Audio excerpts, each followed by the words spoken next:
Olá, seja bem-vindo mais uma vez ao Vox, o podcast da Web Rádio do Ministério Público de Minas Gerais. Eu sou Alex Lanza e hoje nossa conversa é com a coordenadora da ProEduc, Coordenadoria Estadual de Defesa da Educação, promotora de Justiça Andréa Carelli. Promotora, muito obrigado pela sua participação e seja bem-vinda. Obrigada. Há mais de um ano, a pandemia de Covid-19 alterou a rotina da população em todo o Brasil devido à necessidade de distanciamento social. Uma das consequências foi a suspensão das aulas presenciais. Muitos estudantes passaram a usar plataformas de ensino remoto e outros tiveram a descontinuidade das aulas. Os impactos e prejuízos têm sido para todos e abrangem até mesmo áreas que vão além da educação. Promotora Andréa Carelli, para iniciar a nossa conversa, gostaria que a senhora explicasse para a gente qual é o papel do Ministério Público de Minas Gerais na defesa do direito à educação e como se dá a atuação da ProEduc. A vocação constitucional do Ministério Público é a defesa dos interesses individuais indisponíveis, assim como os difusos e coletivos, ou seja, os direitos titularizados pela coletividade. E nesse sentido, a educação é um direito fundamental. Se a gente pudesse fazer um ranking dos direitos mais importantes dentro do nosso ordenamento jurídico, certamente ela viria num dos primeiros lugares. E é nesse sentido que a atuação do Ministério Público visa garantir a universalidade do direito, que todos aqueles que procurem estudar tenham garantida a sua matrícula, a sua frequência, assim como também a valorização do magistério e garantir que os fundos federais que são repassados para municípios e estados sejam efetivamente investidos na qualidade do serviço. Quais são os principais impactos da pandemia para os estudantes? Como está sendo a atuação do Ministério Público na defesa da educação desde o início da pandemia? E quais são as principais dificuldades nesse período? Conversando com pais, com mães e também com estudiosos, médicos, pediatras, psiquiatras infantis, nós temos recebido a informação de que a suspensão das aulas presenciais tem acarretado um prejuízo significativo para crianças e adolescentes. Primeiro, um prejuízo social, porque em determinado momento da vida, a escola é a maneira pela qual a gente se relaciona com o mundo. E as crianças estão privadas desse contato. Há também um prejuízo de ordem psíquica. Um relato dos psiquiatras de que os índices de depressão aumentaram significativamente. Se cogita até de aumento no número de suicídio infantil, o que é lastimável, mas também existe um prejuízo pedagógico de grande monta. As crianças aprendem no momento etário adequado de desenvolvimento, certas habilidades que a escola ensina. Se esse ensinamento vir fora do momento ideal, certamente a criança vai ter prejuízo na aprendizagem. Desde o início do distanciamento social, temos visto aí notícias de aumento de violência doméstica envolvendo crianças. Essa também seria uma consequência da suspensão das aulas presenciais? Há outros tipos de impactos que vão além do aprendizado, como a senhora já entrou nesse assunto? Sim, uma das diretrizes, dos documentos, um dos enfoques é justamente esse. Cerca de 80% da violência cometida contra crianças e adolescentes, seja ela física, sexual ou psicológica, é intrafamiliar, principalmente a sexual. Então, quanto mais tempo a criança passa em casa, mais tempo ela está sujeita ao seu algoz, Então, sair de casa, estar sob a tutela de outro serviço, diminui esse tempo que ela passa com o agressor. E também a escola tem um papel fundamental na detecção dessa violência. Geralmente a professora, a diretora, que detecta que aquela criança está indo machucada para a escola, ou que ela está dormindo durante a aula por causa de abusos de natureza sexual. Então, a gente tem esses dois tipos de prejuízo. A criança fica mais tempo em casa e ela não dispõe desse cuidado que os educadores despendem durante as aulas. Diante desse contexto, existe uma atuação conjunta e integrada entre diferentes áreas do Ministério Público? Sim, desde o começo da pandemia, o diálogo da educação com a saúde tem sido constante e integrado, porque o nosso intuito é que todos os promotores atuem no mesmo sentido, para que a gente não tenha tratamentos jurídicos diferentes nas comarcas. Então, desde o começo, houve uma preocupação de que as aulas não voltassem em determinada comarca e voltassem em outra, mas sim que a atuação do Ministério Público fosse dentro do princípio da unidade, que a gente tivesse uma coerência na postura com relação à suspensão das aulas. A questão da rede estadual, ela ficou concentrada na capital, que tem competência, atribuição para atuar com relação a todo o sistema estadual de ensino. E os promotores ficaram com os sistemas municipais dos municípios integrantes na comarca.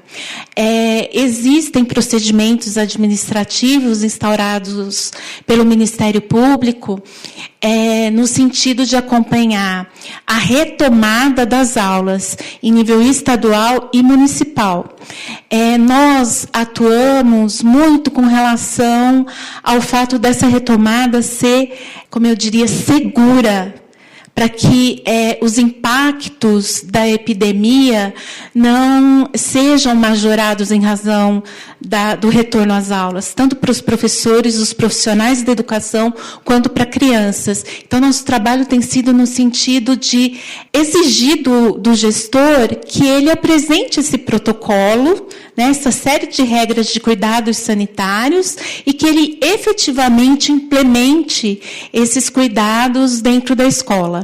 Você está ouvindo o Vox, o podcast da Web Rádio do Ministério Público de Minas Gerais, e nossa convidada de hoje é a promotora de justiça Andréa Carelli, que está à frente da Coordenadoria Estadual de Defesa da Educação. A senhora já entrou aí na questão da retomada das aulas, da possível retomada. Como é que o MP tem participado das discussões sobre essa possibilidade com outras instituições para que a retomada seja feita da melhor maneira possível? Bem, a gente tem conversado muito com representantes da Associação Brasileira de Pediatria, da Associação de Psiquiatria Infantil, no sentido de detectar quais seriam esses prejuízos da suspensão. E também com os gestores, tanto do Estado quanto do município de Belo Horizonte. E o procedimento se destina realmente a demandar o protocolo, que ainda não está pronto por parte do município, mesmo tendo o prefeito anunciado o retorno às aulas, nós não temos notícia do protocolo já aprovado pela Vigilância Sanitária, e também com relação ao Estado, que dispõe de uma plataforma remota. No início, se deram vários problemas, inclusive de conteúdos comprometidos, de acesso das crianças a esse material que é remoto. Muitas famílias não têm computador, não têm acesso à internet rápida, e a gente detectou que essa desigualdade econômica também repercutiu numa desigualdade tremenda com relação ao aprendizado, porque com relação a essas crianças, o material teve que ser impresso. E essa despesa arcada pela própria escola. Mas a gente teve relatos de escolas terceirizarem a impressão desse material, de pais serem cobrados. Então, ainda com a plataforma remota, a gente detectou muito prejuízo para crianças e adolescentes. Com relação à plataforma implementada pelo Estado, vários vícios foram sanados a contento, evidentemente que está longe de ser o ensino ideal, mas algum ensino, ainda que remoto, é muito melhor do que a suspensão total das atividades. Então, de alguma forma, está caminhando razoavelmente bem. Agora, existem vários municípios que não ofertaram nenhum tipo de atividade nesse período de quase mais de um ano. Falando ainda sobre a retomada, muitas escolas estão tentando retomar as atividades para que as crianças possam voltar às aulas, os estudantes possam retomar a sua vida dentro das escolas. Quais devem ser as principais preocupações de todos nesse momento? Bom, é a clareza quanto ao protocolo, né? Então, a informação, a comunicação entre a escola e os pais deve ser frequente e de qualidade. Os pais devem estar conscientes de todas as regras e conversarem com os alunos a respeito disso. Um elemento que nos chama muito a atenção é que crianças, principalmente da primeira infância, até 6 anos, têm o costume de trocar brinquedo, material escolar, né? Então, esse é um cuidado que deve ser tomado. Um dos elementos do protocolo é justamente conscientizar pais e mães de que esse aluno, se demonstrar algum tipo de sintoma, né, da Covid, que ele não vá para a escola. Então, existem várias pactuações que a escola deve estabelecer, tanto com pais e mães, quanto com seus servidores, porque isso vale para as duas pontas. Mesmo sabendo dos impactos e prejuízos sofridos pelos estudantes, principalmente as crianças, por que a retomada das aulas tem demorado tanto? Ela tem demorado, pelo menos assim, ao meu juízo, porque parece que os gestores têm uma dificuldade gerencial em elaborar esse protocolo. Então, a gente vê uma dificuldade enorme de alguns prefeitos do interior, de algumas secretarias, em entender o que é o protocolo e formular um protocolo para a sua própria realidade.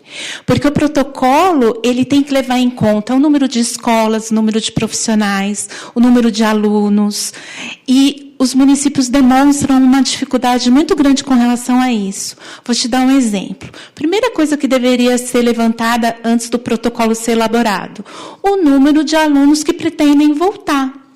Porque já há normas federais que prevêem que esse ano o ensino será híbrido. Ele não vai ser, em nenhum momento vai voltar a ser só presencial. E é preciso também detectar que muitas famílias não desejarão que seu filho retorne, ou porque tem alguém na família no público de risco, né, que quer evitar a todo custo a possibilidade de contaminação.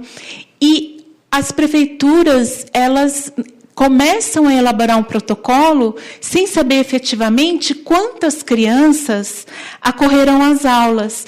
Por exemplo, no estado de São Paulo, 50% do alunado que voltou. Então, planejar a retomada com um público de 50% é muito peculiar, é muito mais fácil do que se 100% retomassem. Então, eu sugeriria, inclusive para os gestores, a primeira atitude é esse levantamento de quantas famílias desejam que seus filhos retornem, para que esse protocolo seja o mais consentâneo possível com a realidade da unidade escolar. Quais as perspectivas que a senhora vê, então, em relação ao futuro das aulas presenciais, e se há algo que a sociedade pode fazer para preservar e defender o direito à educação? Bom, o retorno das aulas presenciais, segundo deliberação do Comitê Extraordinário da Covid em nível estadual, ela está autorizada para acontecer na onda amarela. O município está autorizado a voltar na onda verde. É uma decisão dele. Segundo essa normatização, as aulas, então, seriam retomadas na onda amarela. Mas, para tanto o protocolo ele deve estar já formulado, quanto aprovado pela vigilância sanitária, há que se ter uma agenda de fiscalização por parte da vigilância sanitária, e um item bem difícil que a gente tem notado para que os municípios elaborem é o plano de retorno às aulas. Porque como o ensino no ano de 2021 será híbrido, é importante que haja um esclarecimento para os pais de qual matéria deverá ser remota, de qual conteúdo deverá ser presencial, como se fará o registro de presença, como se fará o registro de hora-aula, como serão as avaliações. tudo isso tem um impacto muito grande na educação escolar. E a gente vê uma vontade das aulas serem retomadas, mas sem que esses pontos sejam esclarecidos. Então, é importante que os pais demandem isso das escolas e mais, se organizem em grupos pequenos para fiscalizar como a escola realmente está funcionando. Muitos profissionais da educação, com receio do contágio pelo coronavírus, estão reivindicando um plano de vacinação. A senhora acha que é possível inserir esses profissionais na prioridade da vacina? Várias tentativas já foram feitas. Nós entendemos que o retorno às aulas não é condicionado à vacinação dos professores, até porque várias categorias de servidores públicos não deixaram de cumprir suas funções porque não foram vacinadas. A gente tem vários exemplos, né? Inclusive com público muito mais apto à transmissibilidade. Por exemplo, carcereiro, ele lida com público adulto, evidentemente.